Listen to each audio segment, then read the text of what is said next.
Good afternoon, and welcome to today's Innovation Waiver Waitlist Dashboard webinar. Before we get started, here are a few reminders about the webinar technology. Please make sure you are using a computer or smartphone connected to the internet and the audio function is on and the volume is turned up. Please be sure your microphone is muted for the duration of the call unless you are speaking or asking questions. Questions can be submitted anytime during the presentation using the Q&A feature located on your control panel. We will answer as many questions as time allows after the presentation. American Sign Language interpreters and closed captioning options are available for today's event. The American Sign Language interpreters for today are Susan King Lanier and Jenny Moorfield. For closed captioning options, select the closed caption feature located on your dashboard. To adjust your video layout and screen view, select the view feature located in the top right-hand corner of your screen and choose the view that works best for you. Today's agenda topics include introductions, an overview of the Innovations Waiver Waitlist dashboard, and a review of its features. There will also be time for questions after the presentation. At this time, I'd like to turn it over to Tina Barrett, IDD Team Lead of the IDD, TBI, and OMSED section for the Division of Mental Health, Developmental Disabilities, and Substance Use Services. Thank you, Dina. Boy, there's an awful lot of letters in there, aren't there? Welcome. I'm so glad to see everybody here today. And we are going to have an introduction into the new Innovation Waiver Waitlist Dashboard. We are so excited to have this up and running. Jay, can I get the next slide? So Inclusion Connects is the North Carolina DHHS initiative working to connect people with IDD to more choices and more access to services and supports. A very big part of what we are looking at is promoting those access to services, making sure that people, not just on the wait list, but all North Carolinians with IDD have access to services that are appropriate for them and help meet their needs. Our promoting access to services focuses on providing those necessary services and making sure those connections are available. And that does include our folks that are on the Innovation Waiver Waitlist. The Innovation Waitlist Dashboard is providing some valuable insights into the needs of the individuals that are on the waitlist, and as we're working to ensure that they receive the services and supports that are necessary for them to thrive in their communities. Next slide, please. So this is a very brief overview of the dashboard itself. I'd like to take a minute to pause and say a very, very special thank you to Lauren Spencer, who is one of the IDD consultants here at the Division of Mental Health, Developmental Disabilities, and Substance Use Services. Sydney Hyman Sutton, who is one of our QM folks over here at DMH.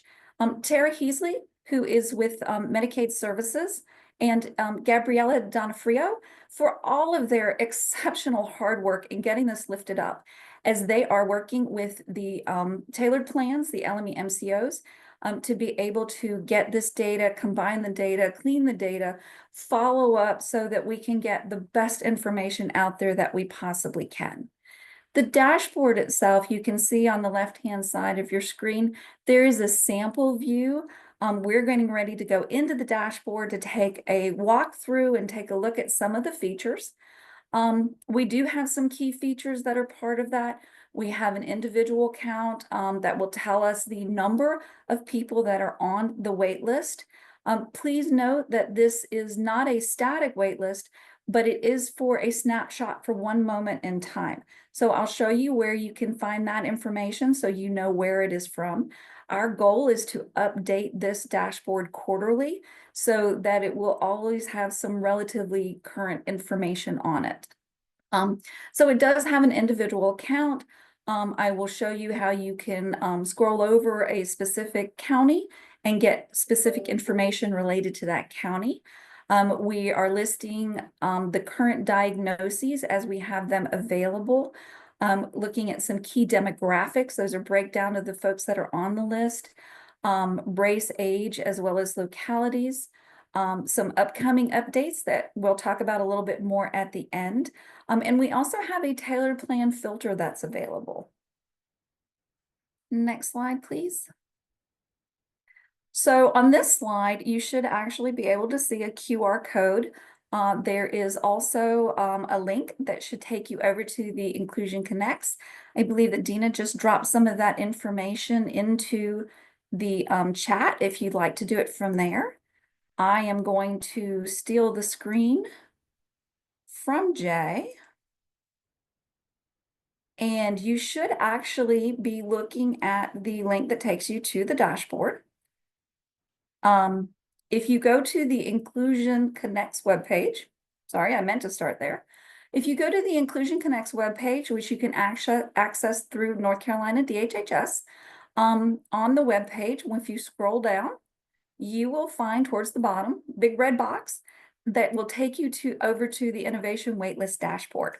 And then click on that. Scroll down that page. There's some information in there that I do encourage you to read. A little bit about Innovations itself. We do have quite a few disclaimers and notes, just so that folks have some context related to the dashboard itself.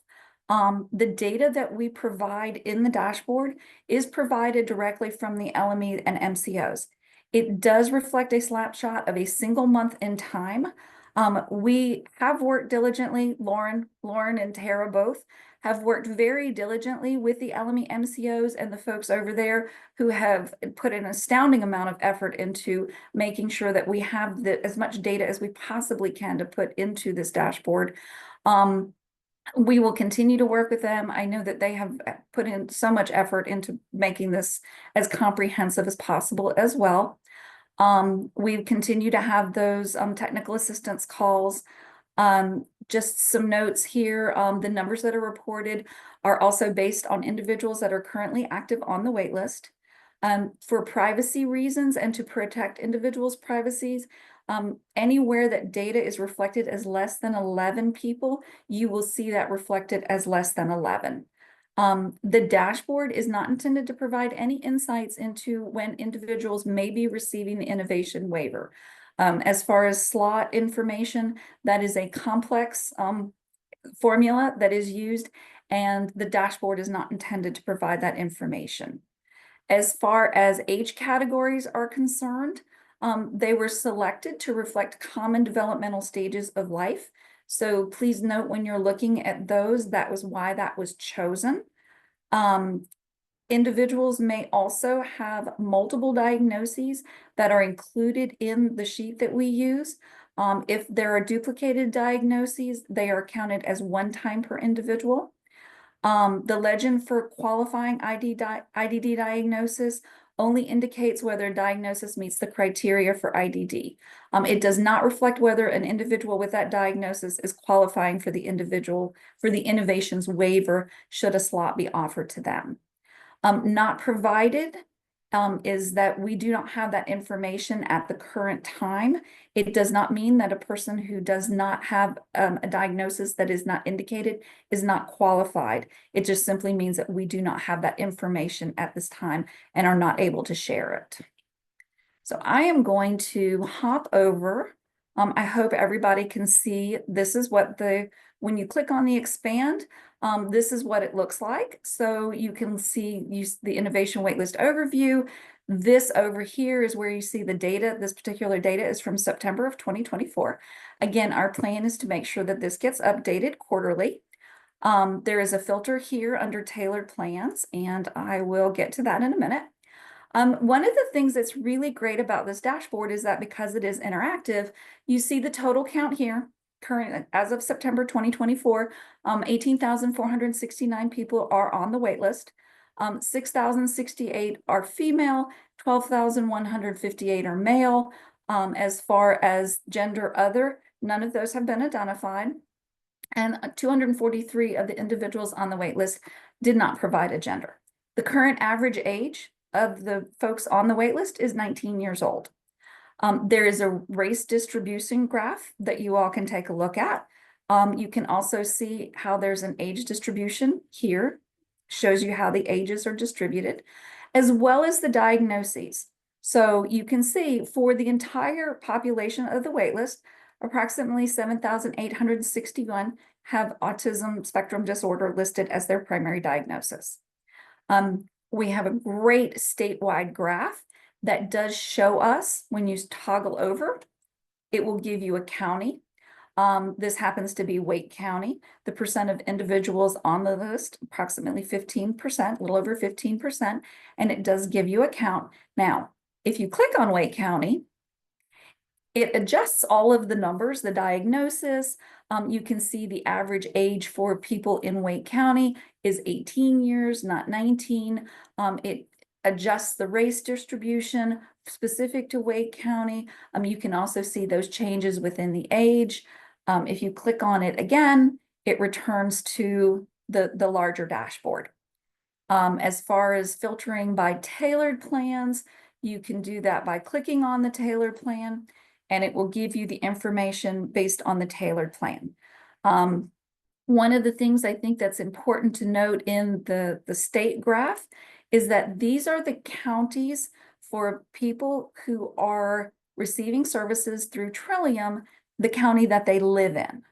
As we all know that oftentimes that happens in the IDD world, a Trillium member may actually be living in another county that is not actually served directly by Trillium within the catchment area, not necessarily unusual. So you can certainly filter through all of them and you can see how those adjustments are made. I will go back to when you click on it twice, it removes it and it will take you to all tailored plans. I also love the fact that you can, when you just click on the individual county, it changes everything, which is really interesting. If you come down to the bottom, frequently asked questions, we do have this. We expect that this will continue to be updated and grow as questions come and we're able to start including them. There's a link to be able to find more information about the innovations waiver. There's information about the data source for the dashboard. And again, that we're working to have it updated quarterly. If you have feedback, questions, comments, things that you would like to send over, please use the DMH IDD contact email at dhhs.nc.gov. You can see that there as well. We've also listed all the information for the LME MCOs so that if you need to reach out about your specific county or your circumstances, you should be able to contact directly through your specific LME MCO. We also have the disclaimers that I went over at the beginning are listed here as well. We will certainly make sure that those are updated as things change. We just want to make sure that folks understand that there are some limitations with this data.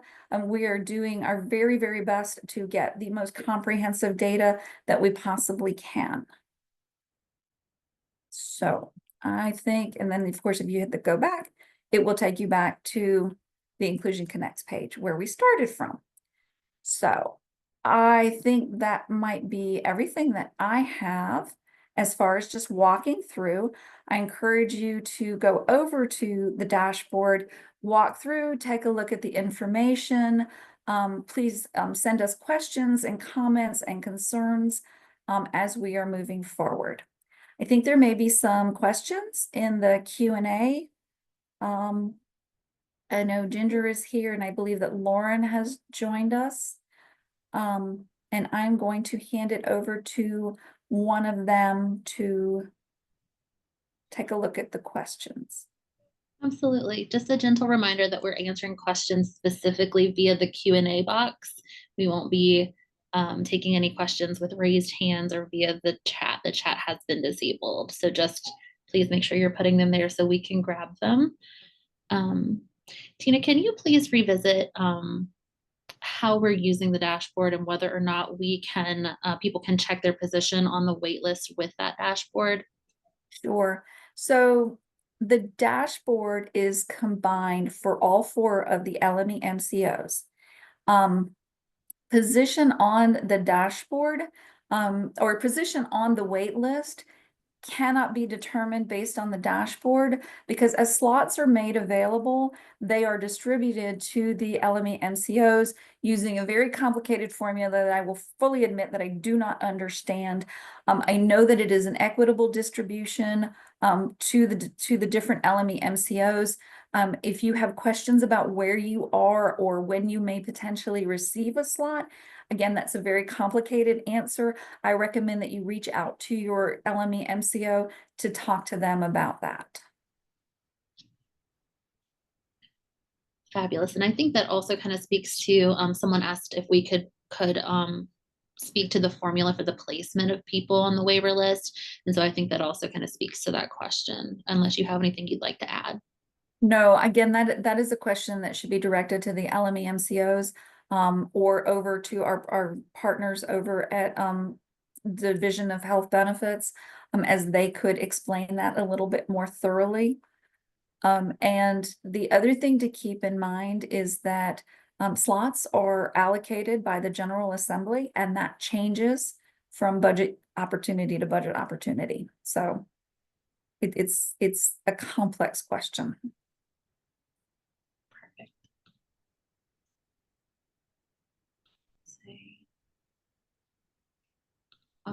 We also answered a question about some things we intend to include on the dashboard as we gather more information that we believe is accurate and somewhat representative of what's happening, including what types of services are being used by folks.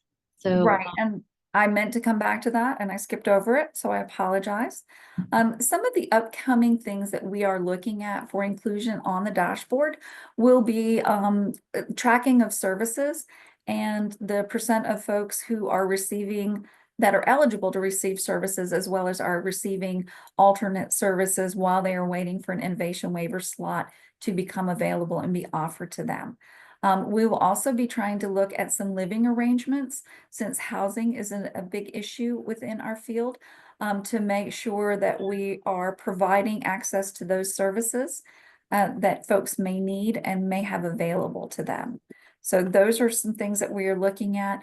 We'll also be looking at trying to get a breakdown of the specific services that folks are receiving, so that that can help drive future services as well.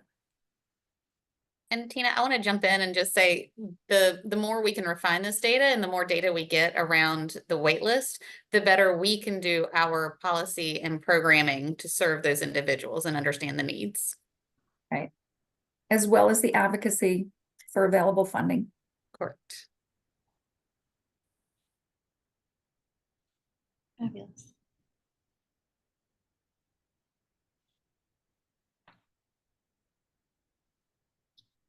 Are there any other questions from folks they'd like to put in the Q&A for us to try to speak to about the dashboard?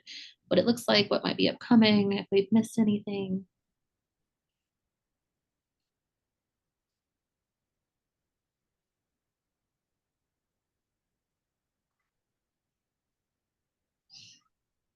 Yeah. I don't see any more questions coming in. Thanks, Lisa, for the positive comment, though. But I don't see any other questions coming in, Tina. Okay. Well, then, if there are no more questions coming in, I think we'll hand this over to Dina. Just as a reminder to folks, the webinar is being recorded, so that will be posted, and folks can certainly go back and look at the webinar again at a later date. But I encourage you to go over to the dashboard, run through some of the different features, take a look at it. I'm very interested in hearing your feedback, your thoughts, any recommendations about things that we may potentially be able to include in that would definitely be very valued. So thank you for that. And Dina, I think we'll hand it over to you. Thank you, Tina.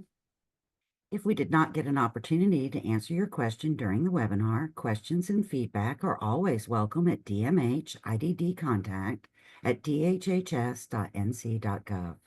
The recording and presentation slides for today's event will be posted on the Inclusion Connects website. The link is included in the chat box.